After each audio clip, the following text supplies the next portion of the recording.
This story is written by Carol Moore, and it's called McFeeglebee's Pond. Here's the beginning. Out behind the big red barn at the edge of the walnut grove is a most magnificent pond shaded by an old oak tree.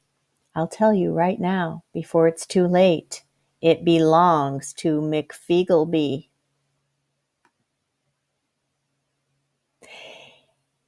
See the sign? It says no fishing.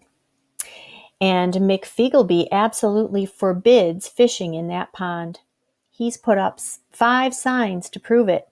"Before I'll allow any little boys to fish in there," he says, "I'd rather remove it. Little boys make too much noise. They'd scare the fish. Being shouters and laughers and slappers, they'd muddy the water and leave gum wrappers. No, I'd be a fool to let them fish in my pool." So for a long time, nobody dared to fish in that pool. That is, not until little Georgie P. Johnson decided to break the rule. "I'm going to fish there," he said, "under the oak, where it's cool. I'm going to lie down with my knees in the air and the pole through my toes and doze like a lazy catfish in summer. Nobody will catch me. I'm a fast runner." Everyone warned him. "A pool is not the sea. You can't fish for free. It's stealing. Besides, there's all sorts of surprises in McFeeglebee's pond. Nobody knows just what is in there besides fish and old shoes and the things people lose.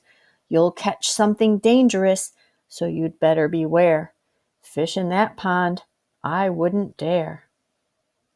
But little Georgie P. Johnson just wiggled his nose and pretended not to hear, as if he had molasses stuck in his ear. Of fishing he was very fond. Why should he fear McFeeglebee's pond? So early one morning, with his pole in his hand, he crept past the red barn on McFeeglebee's land, out to the edge of the grove to the pond, where he baited his hook, sinking it deep. Then Georgie P. Johnson fell asleep. All of a sudden, with a bob and a jerk, the fishing line woke him. Grabbing the pole and holding on tight, he used every muscle to fight what was, without doubt, the biggest of trout.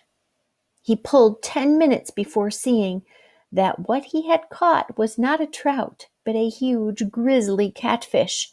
How could he have been so wrong? Its whiskers alone were a foot long. He dug in his heels, held on even tighter. Nobody could say he wasn't a fighter.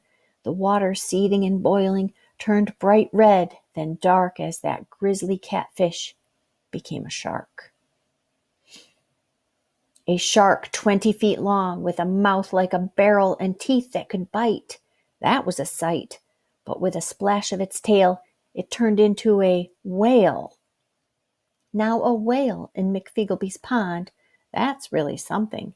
As big as 3 houses, with a breath like a gale. It looked rather hungry, which made Georgie pale. When the question becomes who's catching who, little Georgie knew what to do. It's silly to fish when fishing's no fun, so he dropped his pole and started to run. But it was too late. That whale became a sea dragon. It slashed out of that pond with its slimy scales, reaching for Georgie with crooked nails. Now he wished he'd taken his friend's advice. At any price, it was better than this. Just as the dragon was about to sup, little Georgie P. Johnson woke up. It was, after all, only a dream, though there was a fish on his line, but catching it was a cinch. It was only a goldfish, barely an inch. And after that dream, it hardly seemed worth it. So releasing the hook, he threw it back where it belonged, in McFeeglebee's pond. Now when friends ask him what happened out there, he wiggles his nose and gives them a stare. Of fishing, I'm particularly fond, but there's just too many surprises in McFeeglebee's pond. Out behind the big red barn at the edge of the walnut grove is a most magnificent pond shaded by an old oak tree. I'll remind you right now, before it's too late. It belongs to McFeeglebee. The end.